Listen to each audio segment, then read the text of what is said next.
Good morning. Welcome back to the Broadcast Retirement Network. This is BRN Weekly for Saturday, June 29th, 2024. And our top story today, does softening economic data point to trouble ahead? And joining me now to help break it all down, Jane King is joining us from the NASDAQ. Jane, always great to see you. Thanks so much for joining us on the program this morning. Hi, Jeffrey. Great to be with you, as always. Oh, yeah, it's a pleasure. Let's talk GDP, the gross domestic products and numbers out this week for the United States. What happened, what occurred, and what does it mean? Well, growth was 1.4%. It's actually a little better than expected, but it's still pretty weak. We're not negative, so we typically the definition of a recession is 2 consecutive quarters of negative growth. So we're not there, but it is growth. It's just barely kind of creeping along. So it kind of just shows, I think, what many people feel, that the economy, and when you think about the Federal Reserve, I mean, it's kind of a tough position. You've got inflation, but you've got growth that's kind of sluggish. I mean, what do you do in that situation? So my guess is we won't see an interest rate cut this year, but we'll see. So knowing that the GDP came in a little bit higher than expected, but maybe the Fed, I actually saw some numbers from, or not numbers, some comments from Fed officials saying, I'm not ready for a interest rate cut, which seems to sink in with your comments. How did the markets react to the GDP number? Well, we're lower, but we were lower even before the number came out. So I think it had minimal impact, but it's just amazing to me how, I don't know, 6, 8 months ago, we thought 6 interest rate cuts this year. Now I we're know like, we were talking, we were maybe talking one, actually, maybe. we interpolated, not maybe this is more me than you. We interpolated, I think, the return on the market 40%, right? Didn't we have this conversation back in Well, the February? market was up, I think it was 40% in the first quarter or something like that.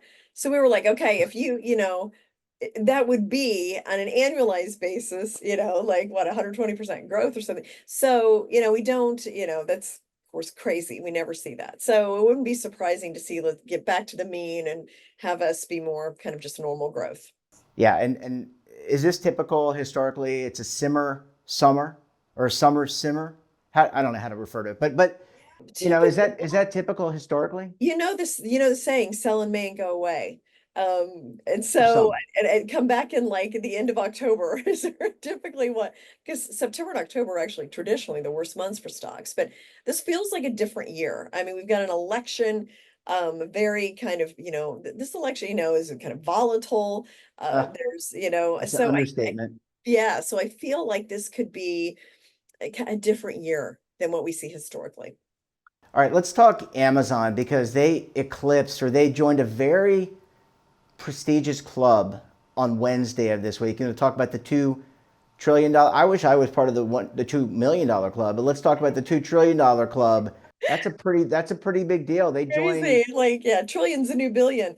So yeah, Amazon, of course, Microsoft, Apple is in this list, Google, Nvidia for a time was the biggest company in the world. Yeah. And most people still don't even really totally understand what they do. But yeah, Amazon getting into, those kind of lofty levels as well. Now, one thing is that they have seen some pressure from these Chinese e-commerce retailers like Temu and Shein that sell stuff at rock bottom prices, like $2 for a shirt and $8 for a lamp. What And I mean, size shirt is it? Is it like this big, it's or is gotta it like? be, well, I think it's like the kind of thing that young people like. Like I have two teenagers.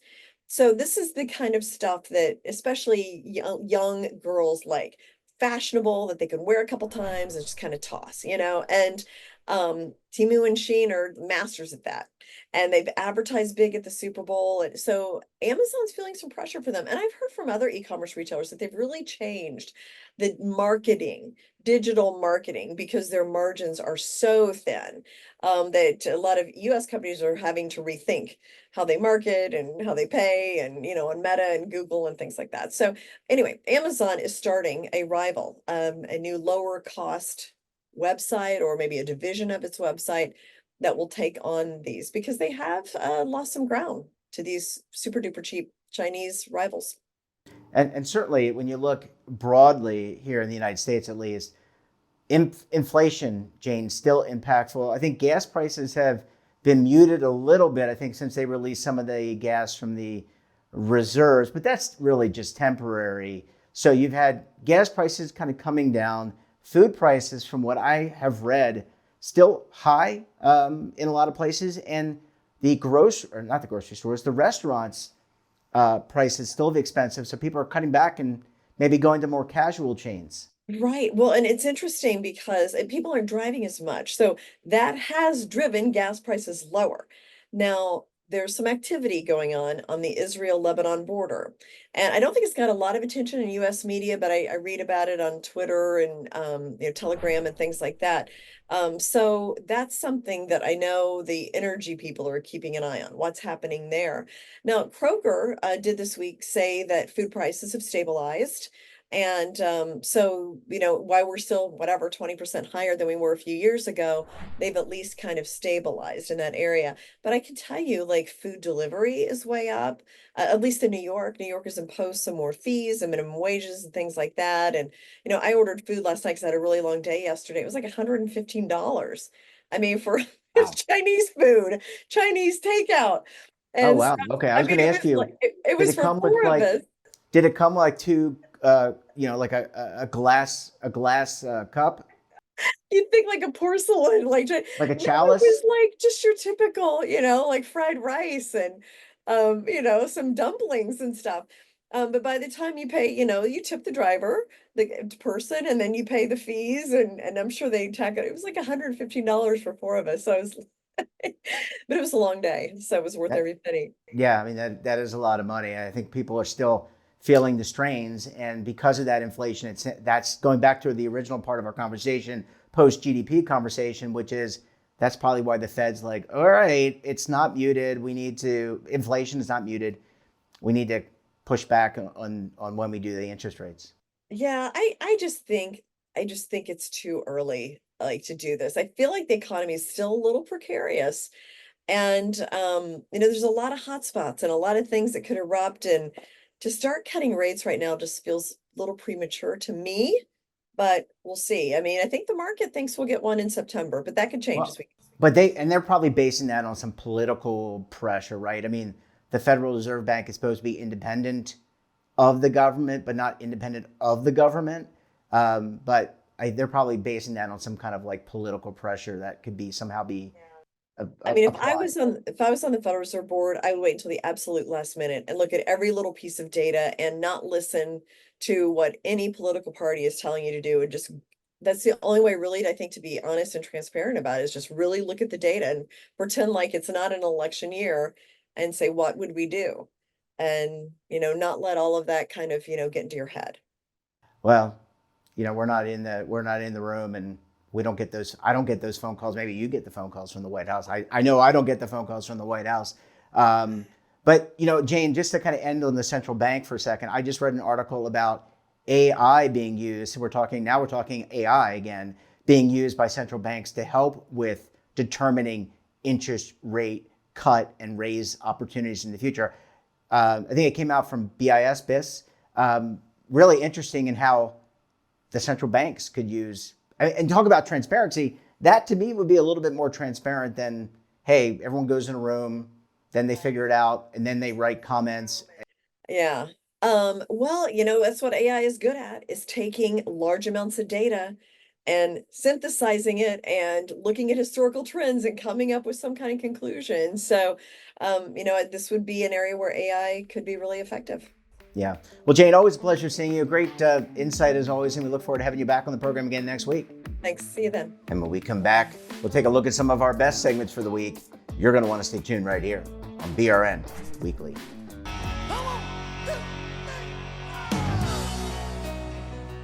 Now is your opportunity to co-create content around any topic on the First Lifestyle and Wellness Network. Reach a global audience through our platform and co-own exclusive branded content. All of our programs are available on demand and also as audio-only podcasts, so you can take us on the go. Broadcast Retirement Network, available anytime, anywhere, and on any device. Welcome back. It was a great week of shows with great topics and, of course, great guests. We kicked off of the week with a look at why regular doctor visits are important for healthy aging. Let's take a look. Jeffrey, the key to aging is actually being well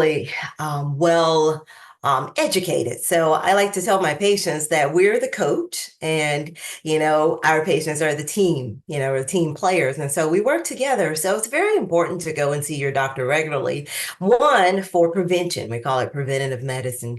The other, of course, is if there is or are chronic or acute disease, of course, we want to find those things early and intervene early so that we can have better outcomes. That is correct. So I tell my patients that we prefer to be proactive instead of retroactive. So we prefer to intervene. So I do have some patients that are in their 30s or 40s. That's when we really begin kind of honing in on cholesterol. Now it's about 40 years of age that we may get our first lipid profile. Earlier, of course, depending on their family medical history. So I will say if a person is in a family where there tends to be early myocardial infarctions, the old-fashioned heart attacks, or strokes. In the earlier years, we don't want to wait until they become that same age. We actually try to intervene about 10 years or so before. So it is very important to begin making modifications early in life instead of waiting until a catastrophic event occurs. So waiting until a stroke has occurs is a lot. That's not our preferred way or our preferred method. Our preferred way is to find the cholesterol or elevated blood pressure early, intervene. A lot of times, Jeffrey, that includes lifestyle modification. So this goes back to my coach versus the player approach, is we can begin teaching you ways to change your diet per se. Maybe become more physically active so that we can lower the cholesterol and overall lower our what we call ASCVD risk or cardiovascular disease risk. I would definitely say the answer is yes. So I have some patients that, I mean, it's kind of sad, but I did actually the other day have a patient who was 92 years of age and really had never gone to the doctor, other Wow. than childbirth, a long time ago. Unfortunately, by the time we got her, she was in the process of having a stroke. We sent her straight to the emergency room. But then there are those who, so we are seeing a plethora of younger patients coming in saying, hey, because of social media, because there's a little bit more awareness, I will say, to various medical conditions, they're coming in and saying, hey, I don't want to be like the mother, father, grandfather who waited until the end. What can I do now? And so people are a lot more forthcoming with their health or even with discussions of family medical conditions than previous. I have some of my older patients where they're the generation where there was no discussion of health. When someone passed away, it was just they passed away. No one knew what happened. Now, a lot of the younger generations and a lot of other people, they're basically saying, hey, I need to know. We need to talk about this as a family. So Yeah. yeah, I will say that there's been a pivotal change with COVID. People are a lot more willing to come and have discussions and realizing that we're here to help, not to, like I said, we're not against you, we're for you. Next up, we discussed how people with autism are turning to Chat GPT for advice on workplace issues. Let's take a look. I mean, the first challenge that neurodivergent people face is usually an underemployment, unemployment kind of challenge. If we look at the stats, 85% of autistic people are unemployed or underemployed. People with ADHD is around 60% who are unemployed. Dyslexic people, about 60% are unemployed, which is much higher than our typical unemployment rate across the country. And that's something we really do need to do something about.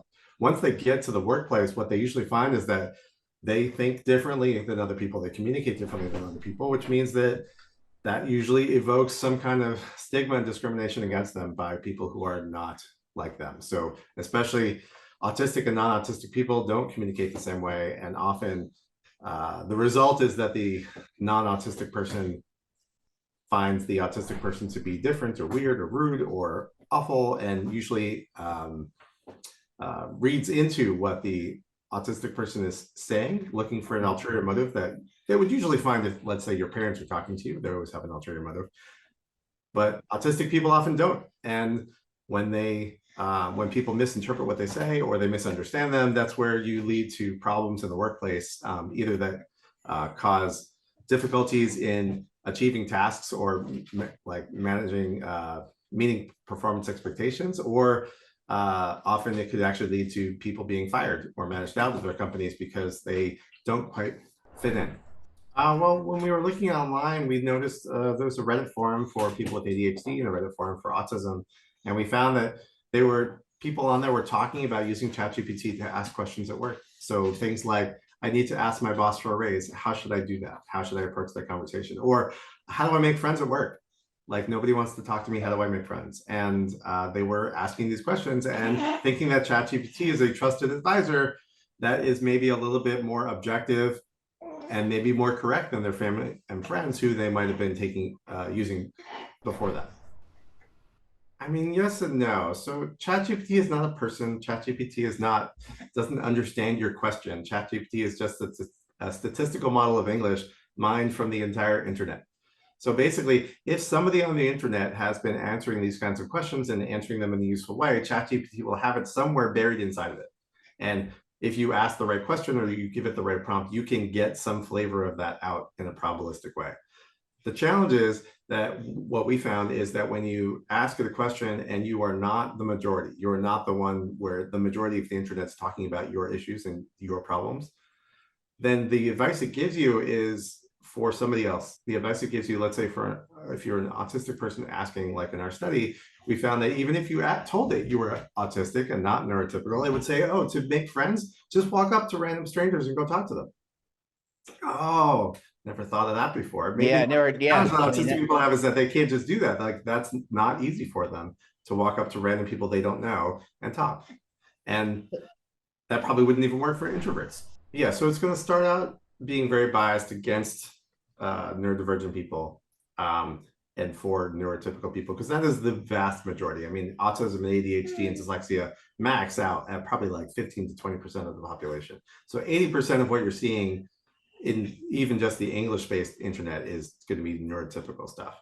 Now, what happens when you continue to chat with ChatGPT, you give it one prompt and then another, it doesn't learn from your prompt, but what it does is it adapts. Basically, it's saying, well, the more context you're giving me, which you keep saying things like, oh, I don't understand your answer, I want a better answer, or change it this way, it will take all those words and it will start finding those little corners of the internet that had something that was relevant for you and start spitting that part back out. Now, is there enough data out there to satisfy the needs of people who are autistic or neurodivergent in some way? Maybe, but we were not easily finding it. And one of the biggest challenges is if you are one of those people who is asking ChatGPT questions, can you tell the difference between a good answer and a bad answer? Are you appropriately skeptical of the AI? And that's where we don't see people who are very skeptical. They're just like, well, the format of the answer was really nice and it was in bullets and it was very clear and it was very authoritative. So I'll just listen to it. And that's not always the best advice. And if we talk to somebody who's, let's say, a job counselor or career counselor specializing with neurodivergent people, they're like, ooh, no, I wouldn't say it that way. So they can tell, but maybe the neurodivergent people aren't being skeptical enough of what they're seeing. And that wraps up this episode of BRN Weekly. Have a topic of interest, someone you think we should talk to? Drop us a line. And don't forget, for all the latest curated news in lifestyle, wellness, finance, tech, so much more all in one place, check out today's edition of our daily newsletter, The Morning Pulse. Want to search our archives, check out our latest content? Then visit our website. We're back again tomorrow with another edition of BRN Sunday. We'll be joined by the Legal Eagles, David Levine, Kevin Walsh of Groom Law Group, and Oliver Rennick of the Schwab Network. So until then, I'm Jeff Snyder. Stay safe, keep on saving. Don't forget, roll with the changes.